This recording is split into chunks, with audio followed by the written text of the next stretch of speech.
자, 과정사상과 기독교 과목 제7강을 진행하도록 하겠습니다. 제7강, 제6강과 7강은 하나님의 본성에 관한 강인데 6강에서는 하나님의 본성 가운데 원초적 본성,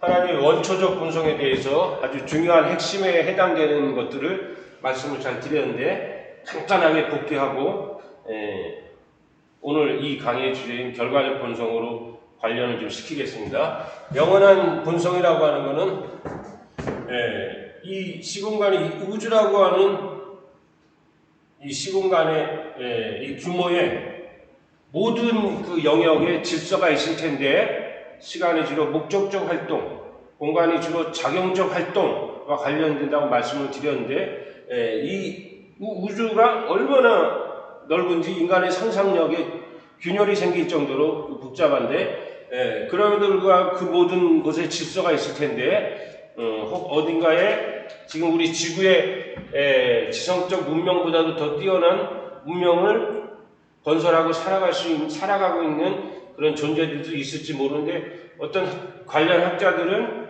우리 은하에만 자기들만의 고유한 방식으로 이렇게 계산해서 36개 정도가 있을 것이다. 우리 인간과 같은 지성적 존재가 문명을 고도로 발전시킨 그 행성이 한 36개 정도 있을 것이다. 뭐 그렇게 하는 얘기를 듣기도 했는데, 어쨌든 이 우주 전체의 시공간에서 질서를 위해서 유지되는 영어는 이디어지만 아이디어, 화이트헤드 전문적인 용어는 영원한 객체. 여기는 시간이 흘러가지 않는다는 뜻으로 영원하니요. 영원한 객체가 각각 다른 영원한 객체하고 관계하는 관계적 본성, 자기 자체가 뭐라고 하는 개별적 본성, 이렇게 두 개가 있는데, 이거는 시공간과 아주 관련이 되지 않는 하나님의 원초적 본성 안에서 화이트헤드를 직시라고 그러는데, 인디지지먼트라고 그러는데, 직시, 하나님이 순수하게 품고 있고 하나님 마음속에 상상하고 있는 것으로의 그게 이제 이데아라고 생각하면 되겠어요. 플라톤이나 아리스토텔레스의 이데아 같은 거.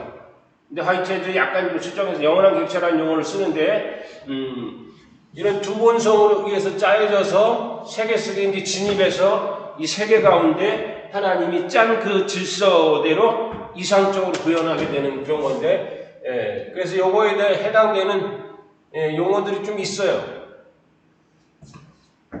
이게 현실의 세계에서 들어오면 현실의 세계, 현실적인 것을 발전시키거나 현실적인 것에 대해서 새 거니까 가능태. 현실적인 것의 어떤 가능성을 개발시켜주는 거니까, 영원한 객체에 대한 또 다른 말이 있다면 아주 추상적인 세계에 있는 추상적 가능성, 가능태, 혹은 순수하게 가능태로 많이 있는 순수한 가능태. 이거 영원한 객체에 대한 또 다른 이름이에요. 추상적 가능성, 순수한 가능성. 근데 이게 이제 시공간의 어떤 특정한 것과 부분적으로 맞으면서 부분적으로 다르다 그랬죠? 부분적으로 맞아야 그게 서로 연결이 되어서 새로운 질서가 구현될 수 있는 그런 근거가 되기 때문에, 부분적으로 맞으면서 부분적으로 더 새로운 것이라고 하는 그런 의미인데, 이게 시공간과 관련됐을 때 이제 적용되는 용어가 최초의 지향이 되겠죠? 지향이라고 하는 건 이제 에임인데, 목적으로서의 역할을 하는 거니까 이게 다 이제 목적인이 되겠죠. 자, 이제 이거는 시공간하고 이제 관련이 됐을 때, 영원한 객체가 순수하게 신의 본성 가운데 있을 때는 추상적 가능성, 순수한 가능성인데, 이게 이제 물리적 파악 가운데 또 해당 특정 순간에, 특정 순간이죠. 특정 한순간에 물리적 파악 가운데 하나님이 제공할 때 이게 해당 순간의 최선이라고 그랬어요. 해당 순간이 최선이 되는, 절대적으로 최선이 아니라 그 해당 순간에서 가능한, 그 해당 순간의 그 환경 가운데서 가능한 최선의 순간이 이게 진선미의 증가. 이거 왜 퀴즈를 내는데 답을 못 맞춰? 진선미의 증가. 하나님은 항상 목적적 활동이 진선미의 이 증가를 꾀하는 거죠. 전체와의 조화가 뒷받침되는 가운데 진선미의 어떤 상황에서는 이게 더 중요할 수도 있고, 어떤 상황에는 이게 더 중요할 수도 있고, 어떤 해당 특정 순간에는 이게 더 중요할 수도 있고, 또 다른 어떤 특정 순간에 이 두 개가 중요할 수도 있고, 이 두 개가 중요한 상황이 있을 수도 있고, 이 세 개가 비율이 비슷하게 중요한 상황이 있을 수 있는 다양한 그런 경우가 있을 수가 있는데, 그게 하나님이 이 시공간 속에 제공하는 최초라고 하는 것은 이 계기의 맨 첫 위상에 주기 때문에, 첫 위상 가운데 주기 때문에, 여기 이제 하나님이 갓라인이라고 했어요. 갓라인. 하나님이 임재하시는 장소. 그다음 뒤에 또 계기에 최초의 지향의 갓라인. 여기까지가 이제 여기서부터는 이제 이 주체가, 해당 주체가 자기의 고유한 자기 원인적 자유로 주체적 지향. 여기서부터 이제 최초의 지향은 여기에 있기 때문에 자기의 주체적 지향은 최초의 지향에 근거 지을 것인지 근거 짓지 않을 것인지는 여기서부터 결정을 하는 거예요. 그래서 여기서 자기는 한순간 결정해가지고 존재가 되게 하는 거예요. 팩트가 되는 것이라고 그랬어요. 팩트. 이 한 계기에서 이 계기로 넘어가는 건 이제 이행이라고 하고, 여기 시간이 흐른다 이렇게 얘기해요. 시간이 흐른다. 주체는 각각의 위상마다 자료들을 다루는 그 위상만의 고유한 방식이 있는데, 여기서는 들어오는 자료들이 그냥 받기만 하는 거니까 여기서는 수능이 되겠죠. 이 자료들에 수능하는 거죠. 수능하거나 공감하는 거. 그 다음에 여기는 자료들 가운데 실려 들어온 추상적인 것. 추상적인 것이 주목되는 개념적 파악이라고 했어요. 음미, 밸류에이션. 느끼는 거지. 맛을 보는 거예요. 그 다음에 명제적 파악, 가치평가. 그 다음에 의식, 긍정, 부정의 대비. 뭐 여러 가지를 비교적 자세하게 이야기를 했어요. 그런 관점에서 이게 한순간이고 이게 현재. 인간의 정신성에 있어 지성적 느낌까지 가는 존재의 정신적인 한순간에 자기 생성이고, 그것이 현재, 한순간의 현재고, 여기까지 합생을 하는 자연의 무기물들은 여기까지만 현재. 그런 식으로 이해하면 될 것 같고, 그래서 화이트헤드가 이제 이것을 통해서 이야기하는 거가 이제 존재의 근거잖아요. 어디서부터 존재가 시작? 이게 이렇게 최초의 지향이 안 주어지면 이 세계에는 그냥 모성 투성이고 무질서 투성이고, 이거 언젠가 입각점을 잡아준다. 전체 세계에서 딱딱 한순간씩 물리적인 파악 가운데 최초의 지향이 들어와서 이 존재에 생성하는 장소에 적합한 입각점도 찍어주고 잡아주고, 그래서 그 존재의 궁극적 근거가 되고, 거기서 나온 거니까 궁극적 원천도 되고. 이게 이제 자연과학에서 말하는 이제 질서, 모든 이 세계의 자연과학의 다양한 분야 가운데서 얘기하는 어떤 질서와 어떤 형식적인 일정한 패턴이 있고, 이제 그런 걸 연구하는 각 분야의 전문가들이 있는데, 그 각 분야의 전문가들, 특히 이제 화이트헤드는 물리학과 관련해서 많이 언급을 했기 때문에, 물리학이라는 게 이제 20세기의 혁명 아닙니까? 고전 역학을 대체하는 물리학적인 그런 시야를 많이 반영을 한 표현들을 썼기 때문에 질서라는 말이 많이 나오고, 이거하고 더불어 같이 쓰는 짝이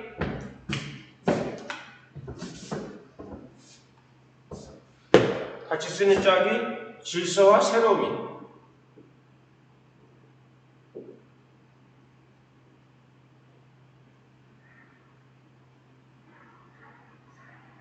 order, novelty. 질서와 새로움.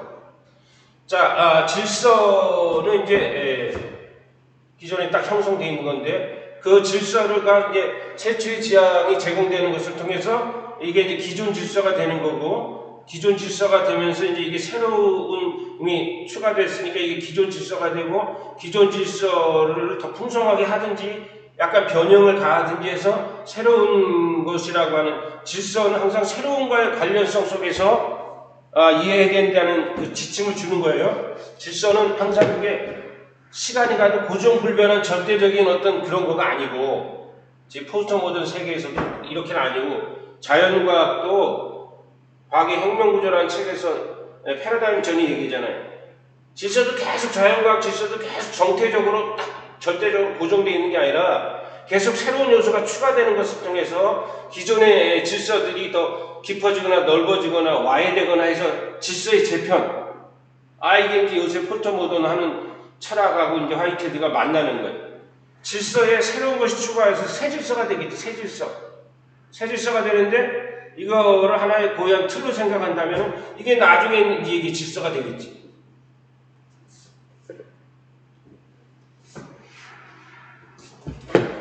이 도식을 계속 이렇게 쓸 수가 있는 거예요. 질서와 새로움. 이 새로운 것이 언제는 과거 어느 때는 새 것이었지만, 그러나 시간이 지나서 그게 이제 기존 질서가 되고, 또 새 것이 이 질서를 깨기 위해서 질서와 새로움이라는 도식을 그대로 이렇게 하나씩 딜레이해서 쓰면은 딱 맞는 거예요. 질서와 새로움. 새 것이 이제 요 시점에서, TA 시점에서는 TB 시점에서 새로운 것이었지만 TA 시점에서 이게 이제 질서돼서 확립이 됐어요. 그 다음에 TC 시점에서 요 TA 시점에서 새로웠던 것이 이제 정착을 해가지고 이 전체 세계의 질서를 더 풍성하게 하면서 변형을 시키면서 기존 질서가 되면 이게 이제 기존 질서가 돼서 이렇게 되는 거겠죠. 이렇게 하나씩 딜레이해서 쓰는 게 이게 합생에 끊임없이 계승하면서 세계를 끌고 가고 문명의 진보를 출현하게 하는, 문명의 진보를 출현하게 하는 하나님의 설득하시는 그런 원초적 본성에 근거한 거죠. 여러분들에게 주교제를 제시한 그 책의 용어로 하면은 3장에 창조적인 사랑이에요. 하나님의 좀 기독교적인 용어로 채색을 시키자 그러면 사랑이라는 말을 한다 그러면 이게 사랑이지.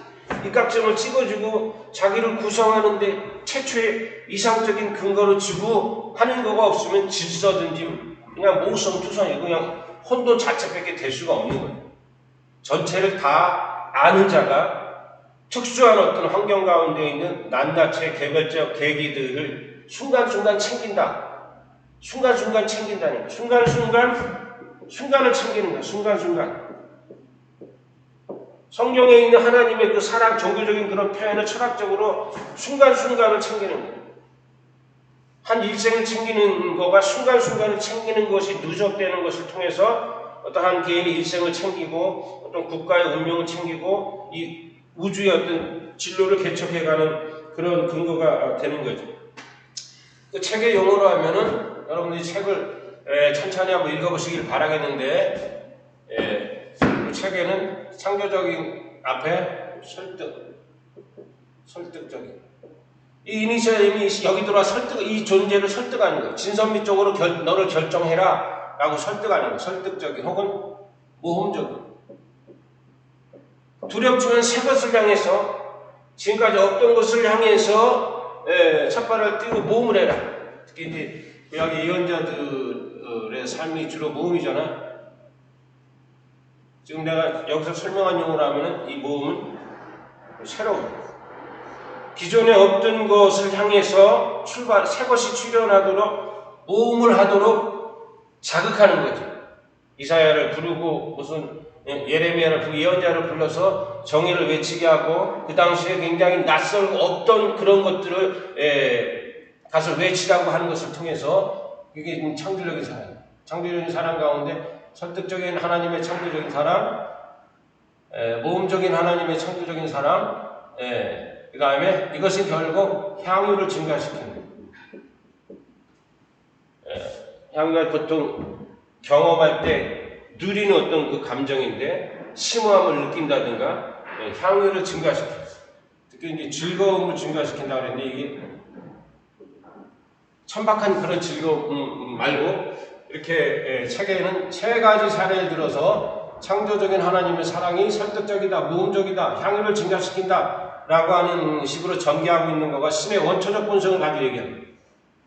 신의 원초적 본성의 이 최초의 지향의 제공, 이거를 들어서 계속 질서와 새로움을 계속 이런 식으로 한 단어씩 딜레이 해가지고 계속 적용을 하는 거죠. 이렇게 해서 순간순간을 챙기면서 섭리하면서 문명의 전체적인 진보를 종교뿐만 아니라 우리 보통 하나님 하면 종교 영역만 생각하는데 종교뿐만 아니라 보통 굵직하게 네 개, 종교 미학, 도덕, 과학. 근데 과학이 얼마나 많은 영역, 자연과학이 얼마나 많은 영역, 10개도 넘을걸.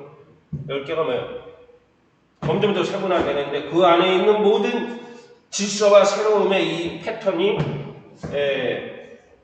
다 이렇게 그 근거와 신의 원초적 본성 가운데 모든 영원한 객체가 이런 본성들이 다 한 하나님에 의해서 질서가 짜여져서 이게 이제 기존 철학의 절대적인 하나님의 측면에 상응하는 거라고 이렇게 말씀을 드렸어요. 특별히 아리스토텔레스 하나님 영원성, 불변성, 단순성, 필연성 그런 속성을 갖는 아리스토텔레스 아퀴나스 계열의 그런 하나님, 세계에 대해서 절대적인 그런 측면의 하나님.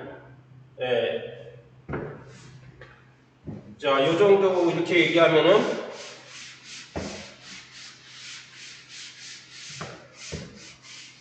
지난 시간에 했던 걸 반복을 한 거면서 너무 중요하기 때문에 사실 화이트헤드가 신에 대해서 얘기하려고 할 때 그 가장 중요한 그 근거는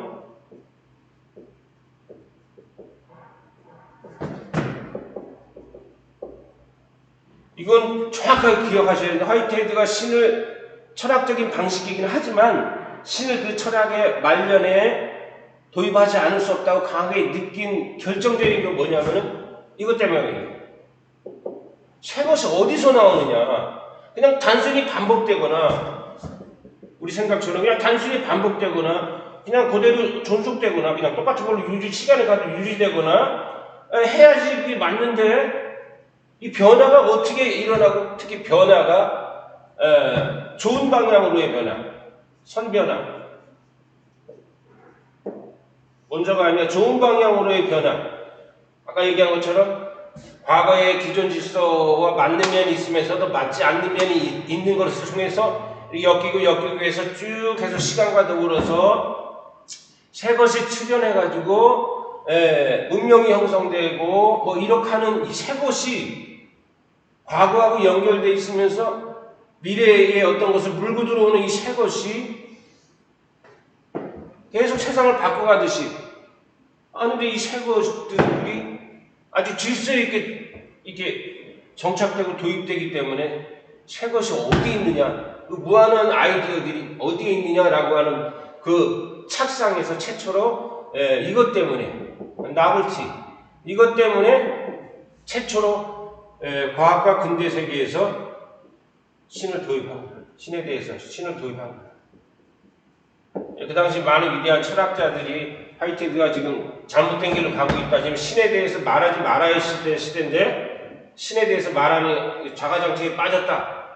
그럼 많은 비난과 그냥 그런 거 가운데서도 여기서 도입을 해서 과정과 실제 1925년 책이니까 1929년이니까 한 4년 동안 신에 대해서 4년 동안 잠깐 그 전체 학문적인 그 인생의 그 시기 전체하고 비교했을 때 잠깐이지 잠깐 이제 생성 과정 속의 종교라고 하는 그런 책에서 세 권의 책에서 4년에 걸쳐서 이 원초적 본성에 대한 이야기를 이 책에서 시작해서 쭉 변화를 이제 거쳐가는데 결정적인 게 이거예요.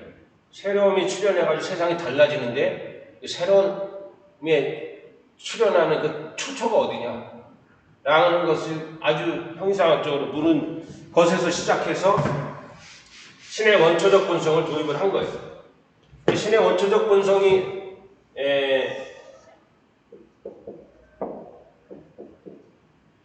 이런 식으로 도입이 됐어요. 이거는 궁극적 근거, 궁극적 원천. 이게 해당 순간에 최선이 되는 거를 도입을 하는데 보세요. 각각의 계기들이 다양한 계기들이 이 물리적 파악에 최선이 되는 걸 줬는데 이거를 부정적 파악에 의해서 거부하거나 아니면은 일부만 하나님의 지향의 일부만 구현하거나 하는 이런 식으로 되면 이 준 것이 완전히 실현이 되면은 이 둘 사이에 갈등이 없는데 이게 막 어떤 두 사람의 한순간들이라고 하면 이게 충분히 준 거를 실현하면은 갈등이 없는데 충분히 실현을 못하기 때문에 부정적 파악에 의해서 빼버리거나 아니면 자기 과거의 습관대로 하던 그 지향으로 자신을 형성하거나 이것도 비슷하게 하거나 그러면 이 둘 사이 어떤 만남의 상황 가운데서 갈등이 일어나는 거죠. 하나님이 둘 다 알고 적절한 걸 줬는데 갈등이 일어나요. 갈등, 좀 심하게 비극, 불행, 악, 상실 이런 것들이 일어나요. 고생. 이 지향에 따르지 않아요. 그가 말하는 거는 수능이 하나님의 지향에 대한 수능이 불완전할 때 세계에는 악이 발생합니다.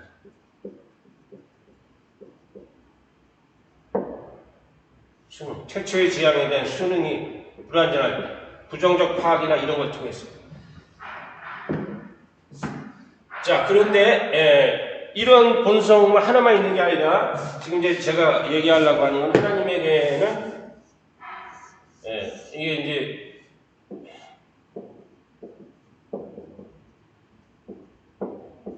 그림에 익숙하시면 좋을 것 같은데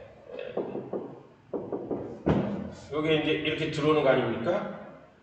그럼 여기는 수능하고 공감이니까 하나님에 대해서 느끼는 거예요. 하나님 느낌, 물리적인 느낌. 여기는 부정적 파악을 할 수 없는 단계. 들어올 때는 들어오는 걸 찾을 수가 없어. 부정적 파악은 여기서부터. 여기 이제 자기 자유를 가지고 이제 이 자료들을 다룰 때 부정적 파악은 여기서부터 여기까지 범위에 걸쳐서 있겠죠. 부정적 파악이. 어쨌든 하나님이 원초적 본성 가운데 이니셜 에임을 물리적 가운데 주면은 받을 수밖에 없어요. 수능 공감을 하면서 나 자신의 이 계기 자신에 대한 하나님의 판단, 하나님의 평가에 대한 느끼는 거예요. 하나님의 이 존재가 하나님을 느끼는 거야. 정서적으로. 이게 정서라고 그랬죠. 수능과 충만은 정서 유발이라고 그랬죠. 하나님의 느끼 여기서 우리가 거룩함을 느끼든지 아니면 무서움을 느끼든지 심판을 내가 당한다 느끼네. 내가 잘못된 행동을 했을 때 그것에 대한 어떤 채찍의 재앙이 들어왔을 때는 내가 무서움을 느낄 수가 있어. 그건 심판으로 하나님이 경험되는 거예요. 아니면 거룩함으로 느낄 수 있어. 하나님이 나를 나의 어떤 행위에 대해서 좋게 평가해 주실 때 어떤 거룩한 자로서 어떤 하나님에 대한 이니셜 에임에 대한 다양한 그런 느낌이 있어요. 그 다음에 이제 그 느낌 가운데 이렇게 개념적 파악으로 넘어가는 건데 어쨌든 이 원초적 본성이라고 하는 거는 이 앞부분에서 내가 이제 가이드라인이라고 얘기를 했는데 이 계기가 이제 한순간 자기를 구성을 하면은 이 시공간 속에서 다른 계기의 똑같은 구조 가운데 계승이 되겠죠.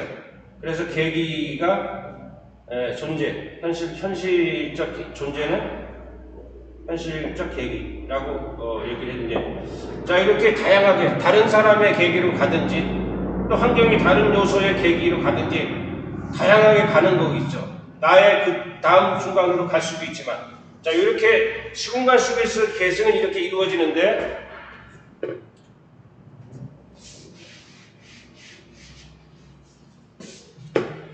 이 존재가 한순간 자기를 어떻게 구성했는지에 대해서 여기서 이렇게 지향만 주기만 하는 것이 아니라, 이 존재가 이 지향 플러스 주변의 여러 여건들을 받아서 이 한순간 자기를 만들어낸 그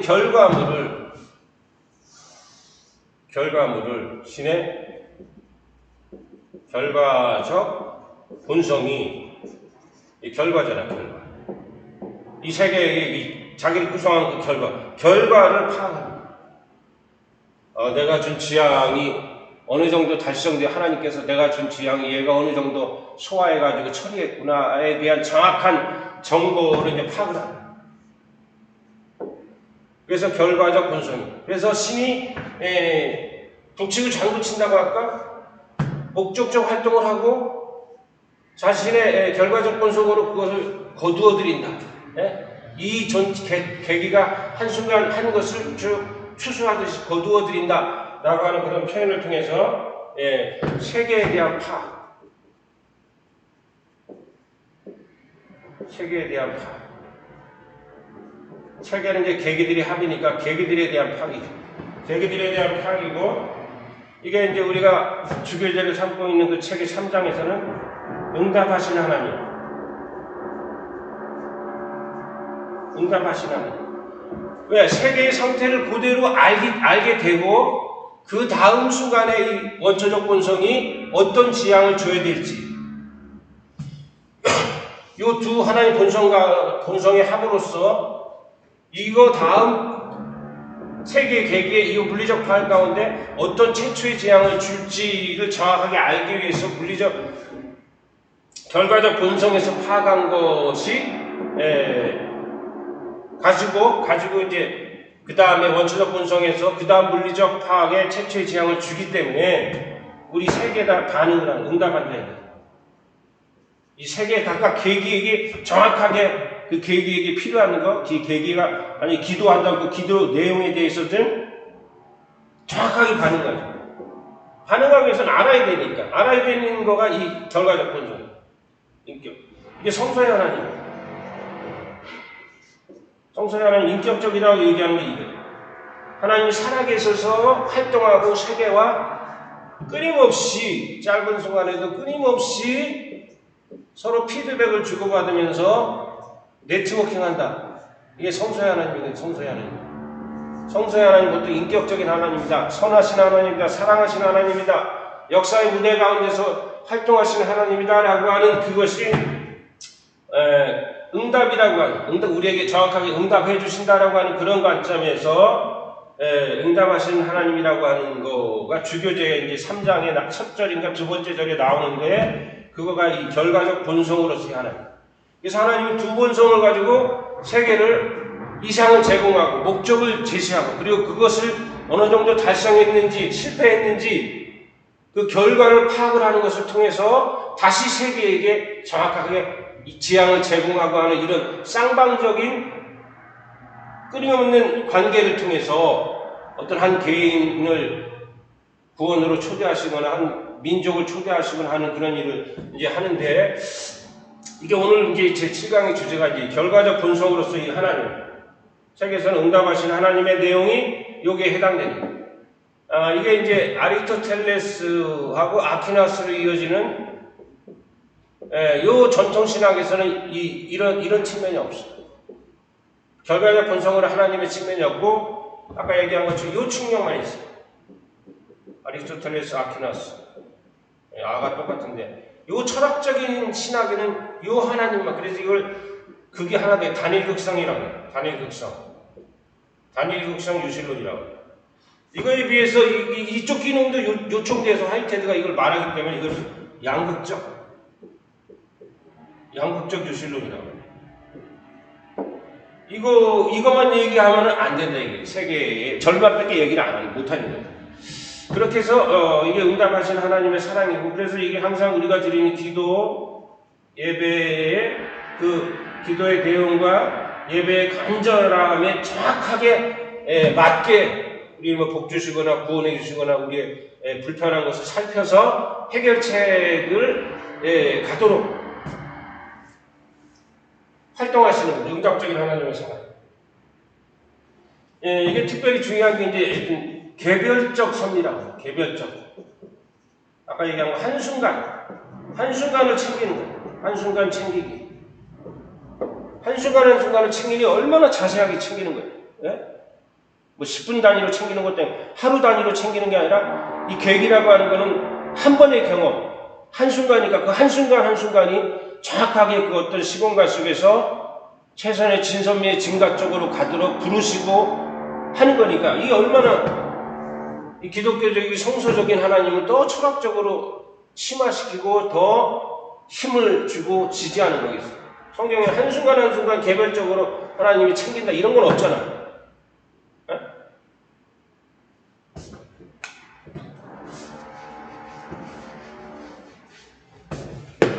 이거 헤겔과 화이트헤드라고 하는 그런 저서가 있는데 뭐 끔찍하게 마치 어렵죠. 이거 하나만 해도 어려운데 이것도 얼마나 어려운데 두 가지를 다 아는 세계적인 학자들이 논문 하나씩 기고해가지고 한 10편 정도 해서 헤겔 앤 화이트헤드라고 하는 책이 있는데 거기 뭐 중요한 것 가운데 하나 보면은 헤겔은 전체에게 말하는 방식으로 활동하고 여기는 개별자에게 말하는 방식으로 전체에게 말하는 방식이 주어지면 모든 개별자에는 거기다 맞춰야 돼요. 맞추지 못하면 잘려나가요. 만약 이런 거 쉽게 얘기 들어서 선생님이 학교가 이제 끝나고 내일 여기 모든 학생들이 뭐 초등학교든 고등학교든 애들이 뭐 한 40-50명 있다고 치면 내일 오후 수업할 테니까 도시락 싸와. 이게 전체에게 말하는 거죠. 다 있을 때. 내일 오후 수업 있으니까 도시락 싸와. 전체에게 말하는 방식으로 신과 세계가 관계해요. 그 전체에게 말하는 방식이 거기에 앉아있는 모든 구체적인 개별적인 사람들의 상황은 다 무시되거나 제거되거나 전체의 기준에 맞춰져야 되는 거죠. 그러니까 전체적인 방식으로만 일하기 때문에 헤겔의 하나님은 그 하나 선생님이 말한 거에다가 각양각색 다 다른 상황이 거기다 맞추기 위해서 고생을 하는 거예요. 그게 이 사회주의가 되는 거 아니겠어요? 극제도 뭐 공공주의, 사회주의.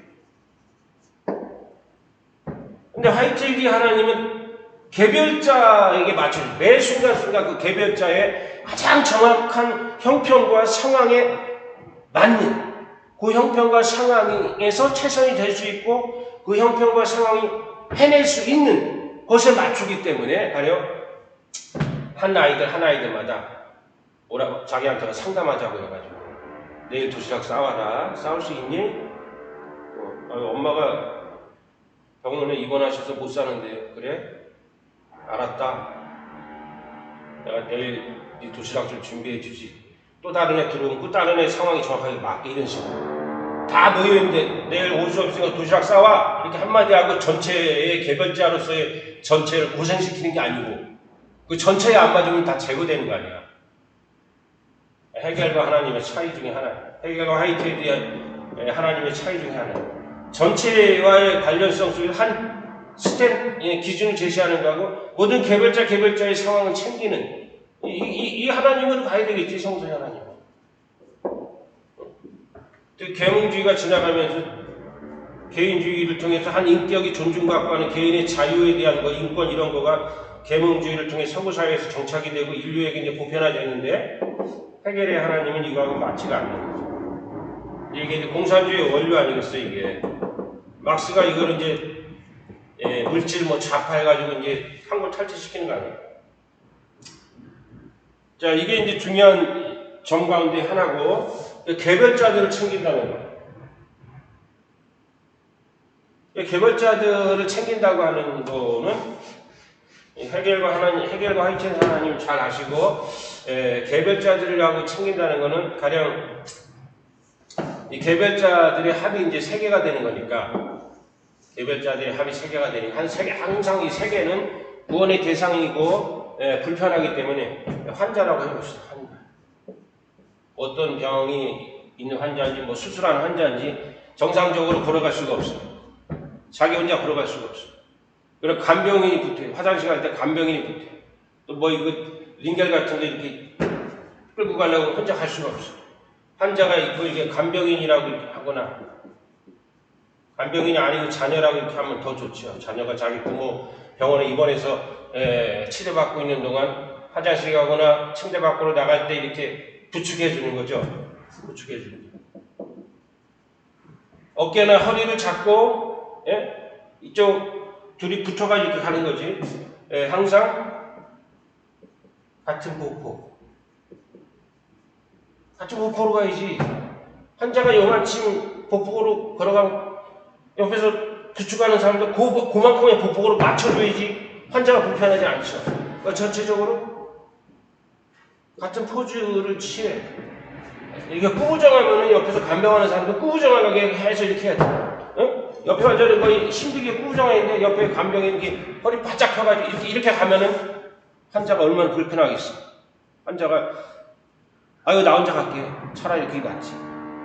그래도 환자가 같은 보폭에 같은 포즈를 맞춘다고 하는 이런 이미지가, 그건 개별자를 챙긴다고 하는, 해겔의 하나님과 달리 화이트헤드 하나님이 개별자에 대한 섭리라고 순간순간 챙긴다, 순간순간마다 찾아오신다 라고 하는 이것을 말하는 근거가 하나님의 결과적 본성이죠. 이게 성경의 이미지, 예수에게서 이미지 발생한 이미지의 하나님, 모든 약자를 다 챙기는 그 하나님. 그래서 이런 그 이미지를 통해서 어떤 절대자적인 측면의 이런 원초적 본성으로서 이 하나님의 절대자적인 측면과 더불어서 상대자적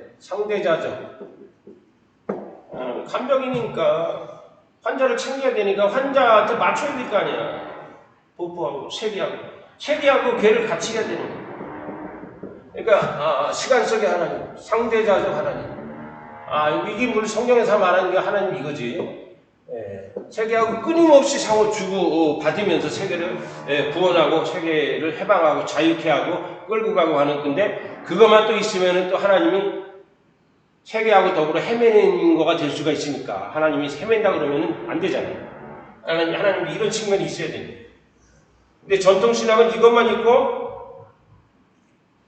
다른 세속의 철학들은 아예 신을 다 버렸든지 하고, 성경이 하나님이라고 해서 이것만 너무 이 측면만 극단적으로 또 가져가서 이게 하나님의 다다 그러면은 하나님은 완전한 존재가 될 수가 없죠. 하나님 시간에 취하고 더불어서 헤매는 거가 되는 거니까. 화이트헤드 철학을 신학계에다 이렇게 방향을 틀어줘 물꼬를 틀어준 화이트헤드하고 비교는 안 되지만, 이 사람도 하나의 거장인 찰스 핫존이라는 사람이 있어요. 찰스 핫존. 화이트헤드하고 비교해서 좀 떨어지지, 이 사람도 위대한 거장이에요. 아리스토텔레스 철학을 뒤집는 작업을 했어요. 성공했어요. 근데 이 사람의 사상이 주로 신론인데, 이 사람의 사상은 이건 없어. 이 측면이 없어. 아리스토텔레스 아퀴나스는 이것만 있는데, 아리스토텔레스 아퀴나스를 뒤집었기 때문에 이건 없고 이것만 얘기해. 이건 이제 성서적이라고 물론 맞지. 이게 사랑의 어떤 본질이 이게 맞지. 근데 이것만 있으면은, 이것만 있다라고 이렇게 했을 때 이게 충분하냐? 충분하냐? 상대적인 하나님으로 충분하냐? 이 사람의 책 가운데 하나가 하나님의 상대성이라는 책이 있어요. 아주 유명한 책인데, 어떤 분이 번역을 했다고 그러는데 아직 출판이 안 된 거 보니까 뭐 교정하고 있는지 하여튼 무지무지 어려워요. 영어도 엄청 잘해야 되고 철학도 기초식 엄청 다 알아야 되고 그래야 읽을 수 있는 책인데, 하나님의 상대성, Divine Relativity라고 하는 책인데, 하나님의 상대성이라는 책을 쓰고 책 뭐 엄청 썼죠. 철사 유명한 사람, 굉장히 유명한 사람 철사죠. 이것만 얘기해. 그러면서 어떻게까지 얘기냐면 하나님은 우리에게 주는 분으로만 다 사람들이 아는데 주는 게 이제 구원한다 그런 얘기. 여기 최초의 제왕을 주죠. 우리가 주는 것도 받을 줄 알아야 그 하나님이다. 라고 하는 그런 표현을 통해서 우리가 주는 것도 우리에게서 주는 것도 받아서 자기가 풍성해지는 이 측면. 우리가 주는 하여튼 파악이라고 그랬는데 저는 주는 것. 세계가 주는 것을 거절하지 말고 야, 나 하나님이야. 나 그런 거 필요치 않아. 나 혼자 다 능동적이고 나 혼자 자기 충족적이라 나 혼자 완전하기 때문에 니네한테 뭐 받을 필요 없어. 이 하나님인데 그게 아니고 아유 고맙다. 뭐 잘 먹었겠든지 뭐 하나님을 풍성하게 한다. 사이트에다 하나님을 풍성하게 한다. 아니 지식의 증감. 하나님께 지식의 증감 과정이 있다라고 해요. 증가하거나 감소하는 과정이 있고 왜? 세계를 계속 파악을 하는 거니까. 이전에 몰랐던 지식이 쌓이는 거니까. 맞죠? 샬샤존의 하나님은 신의 상대성의 논리에 하면 지식에 있어서 증감. 아리스토텔레스 그런 거 있으면 큰일 나지. 그건 불완전의 상징이니까. 어떻게 하나님이 지식이 증가해요? 어떻게 하나님이? 미리 다 알 거는 다 알고 있어야지. 이런 식으로 양분됐는데 하이테드는 이 두 본성을 같이 주장하는 것을 통해서 이 세계를 사이에 두고 각각 자기의 고유한 기능을 하는 것을 통해서 주장하는 게 신의 결과적 본성. 자, 이렇게 두 본성, 하나님의 원초적 본성과의 관련성 속에서 지금 결과적 본성을 설명을 드리고 있고 그 핵심적인 거를 잘 이해가 되시리라고 이렇게 믿습니다. 그래서 다수성 속에서 통일성, 다자로 이루어진 일자. 이게 철학 전통 용어로 하면 이게 이제 한 주체로서의 결과적 본성이 되겠지.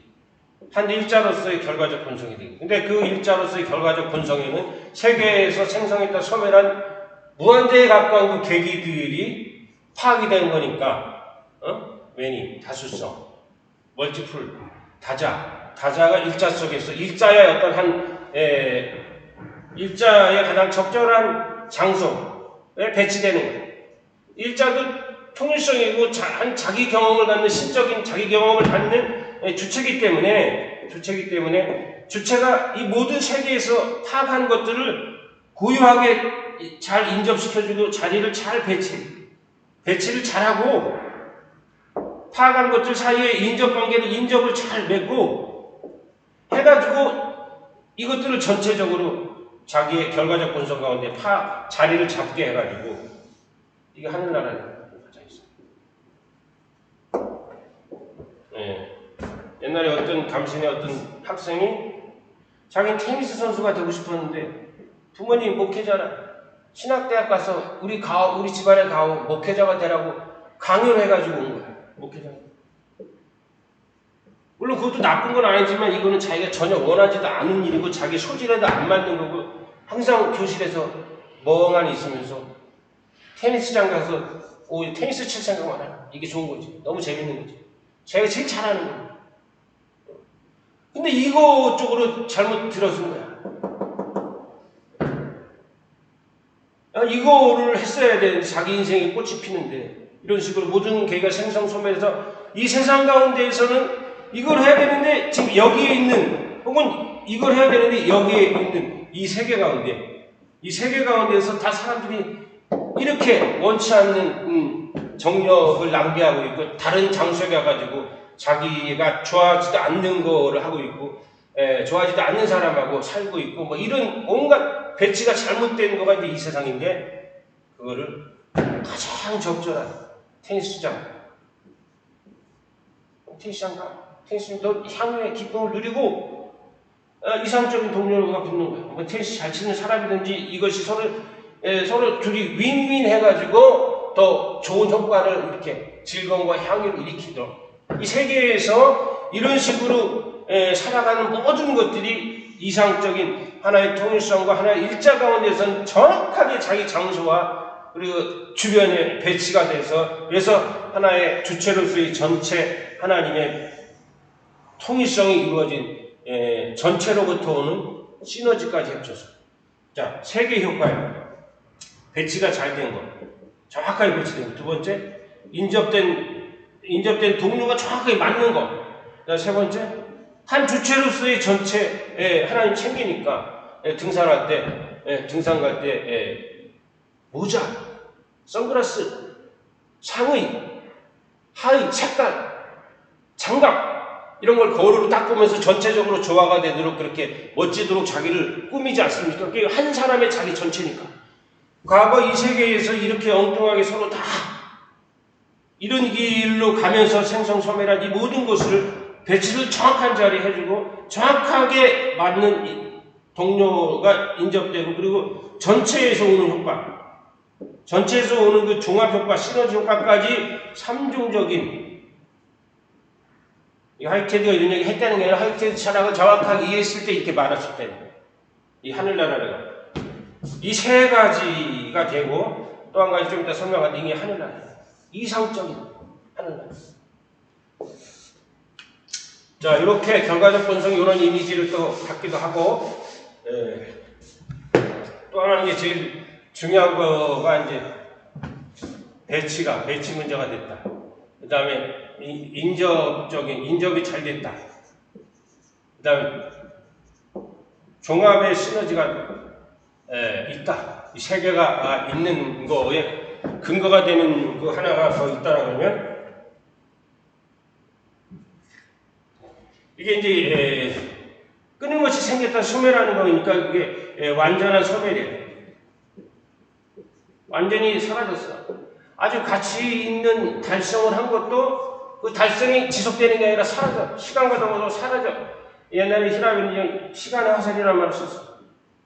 시간 속에서는 강자고 버틸 만한 사람이 아니야. 사라지면 돌아올 수가 없어. 이게 하여튼 최대의 악이래. 뭐 살인, 도덕조가 이거보다도 더 사라짐이 최대의 악이래. 이제 이게 플라톤이 최초로 얘기한 그 다음에 로크가 얘기한 거 이제 화이테드가 자기 철학의 맥락에서 이거를 한골 탈퇴해서 얘기하는 건데 화이테드가 perpetual flourishing 플라톤, 로크 최대의 악을 극복해. 최대의 악을 극복을 하는 것이 철학의 한 과제라고 이렇게 본 거예요. 그래서 이런 것들을 얘기하는 그 근거가 되기도 하면서 사라졌던 것들이 살아있어야 되는 거지.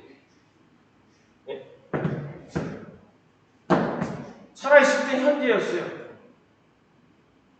그 다음에 이거는 활동 중이었어요. 현재도 활동 중이잖아요. 현재가 과거가 되면 활동 중지잖아요. 그러니까 상황은 현재는 활동 중, 과거는 활동의 중지. 그 다음에 이거는 현재로 활동 중이라는 거는 원인작용을 하고 있다니. 그래서 이것 때문에 그 다음에 어떤 결과가 끌려오는 거죠. 코자이티브 인과관계에서. 그 원인작용도 중지되는 거지. 현재가 과거가 되면 활동 중이었던 것이 중지되고 원인작용 중이었던 것도 중지돼요. 이거를 살려보겠다고 하는 거예요. 이런 것들이 가능한 근거로서 이런 직접성의 유지. 요거 이야기에서 하나의 짝이 있는데 합성이 여기서 살아있을 때 여기 생겼다가 소멸하는 요 한순간 이거는 자기의 주체적인 직접성이에요. 주체적인 직접성을 누리는 거야. 직접성을 누리는 거야. 근데 소멸했으니까 그럼 이 존재가 사라졌어. 여기 이제 사라진 거야. 완전한 사라져. 완전한 소멸. 그럼 최대 악이라는 게 여기서 소멸했으니까. 물론 여기서 이렇게 계승을 해서 이 한순간은 사라졌지. 완전한 소멸이 된 거야. 그러면 주체로서 직접성을 누리던 것이 객체로서의 존재 양태가 바뀌는 거예요. 객체적 불멸. 객체로서는 계속 불멸하는 거예요. 이 두 양태의 전환이 굉장히 중요해요. 주체적 직접성. 주체적 직접성이 죽었은 다음에 객체로서는 죽지 않고 불멸하는 거죠. 뭐 우리가 기억이라고 하든지 뭐 돌아가신 부모님이 어떤 말씀과 부모님의 모습이 계속 사라졌지만 부모님은 사라졌지만 계속 그 자녀들의 인생과 머릿속에서 계속 기억이 남아가지고 그 삶을 이렇게 조종을 하고 영향력을 미치는 거죠. 객체적 불명이에요. 그러니까 주체, 객체, 직접성, 불멸성 이건데 화이트헤드는 사라진 모든 것과 최대의 악인데 이거가 직접성의 상태로 여기서 이 세 가지가 아까 말씀을 드렸죠. 직접성의 상태로 여기서 유지가 되고 있다. 그러니까 살아있다는 얘기예요. 그리고 우리가 지난번에 감리교, 장로교, 교자는 같아. 이제 감했어요. 발음으로 감했어요. 여기는 장했어요. 그 다음에 어떤 글자 나올지 모르니까 이거는 이제 작용인이야. 여기서 이렇게 넘어갈 때 이게 작용인이야. 요거 자체는 이제 목적인이고. 감, 니. 그럼 니 할 때 감은 사라졌지. 니 소리 낼 때 감의 이 감을 했던 순간은 사라졌는데 니를 할 때에 이 감에 관한 모든 의미든지 뭐가 붙는 거지. 사라졌지만 니 할 때 붙는 거지. 이거가 장할 때 이건 없고 장로 할 때 로 할 때 장도 사라졌지만 이 로 할 때 장이 어떤 의미든지 감정이든지 이것이 유지가 되는 거예요. 정서적으로 유지가 되는 거예요. 어떤 음식을 먹을 때도 마찬가지고. 그래서 끝에 교자를 얘기하면 여기서는 끝에 교자가 같으네. 끝에 교자를 얘기하면 이 교자하고 이 교자가 다른 거냐. 이 교자는 감한 순간과 플러스 리한 순간과 이 두 가지가 붙은 것으로서의 교자라고 하는 것을 통해서 그냥 교자 하나만 말할 때하고는 다르다. 교자 하나만 딱 얘기할 때하고 감리교 할 때 마지막 교 할 때 그 앞에 감, 그 다음 리 그 순간순간은 죽었지만 플러스 돼가지고 그것이 통합적 의미로서 이 순간에도 살아있는 거지. 악보도 마찬가지예요. 음악 악보. 이 부분 부를 때에 그냥 이 부분 부를 때는 이 부분이 사라졌는데 이 부분 부를 때에 가사의 뜻과 어떤 곡의 어떤 이어짐이 계속 누적되는 거지. 여기서 최종 절정에 도달해가지고 하모니를 쫙 발해가지고 관중들이 아멘하거나 박수를 치는 게 이게 다 플러스 누적되는 거예요. 이 순간 할 때 이 순간이 사라졌지만 없어졌지만 여기에 아무것도 남지 않는 것이 아니라 이런 식으로 해가지고 직접성의 유지라고 하는 것이 이 세계 속에 있는 모든 거가 사라졌지만 현재로서 보존하고 활동하고 있는 것으로서 보존하고 그리고 차후의 어떤 결과를 불러들이는 원인작용으로서 여전히 이 세계 속에서는 이거고 이거였던 것들이 신의 결과적 본성에서는 항구적으로 계속 이거다. 이 세계 속에서는 이거가 이렇게 되고 이 세계 속에서는 이거가 이렇게 되고 이 세계 속에서는 이거가 이렇게 되지만 그래서 완전한 소멸로서 화이트헤드가 최대의 악이라고 했지만 하나님의 결과적 본성에서는 이 상태로 과거에 존재했던 모든 것들이 현재적인 것으로 활동적인 것으로 원인작용을 계속하는 것으로서 그대로 직접성이 유지된다 라고 하는 거죠. 이게 이제 한이라는 거죠. 이게 죽음 이후에 계속 산다는 학설의 발판이 되는 거예요. 죽은 이후에 계속 사는 거예요. 죽는 것이 아니라 죽음 이후에 계속 사는 거예요. 학설의 발판이 되는 거예요. 자, 더 얘기할 중요한 것들이 많이 있는데 이 정도 하면은 신의 두 본성을 잘 결합시켜서 말씀을 드린 것 같고, 요번 강의는 신의 결과적 본성이니까 잘 이해하시고 이해될 때까지 잘 소화를 하고 듣기를 바라겠습니다. 자, 이것으로 제 7강을 마치고 8강 때 뵙겠습니다.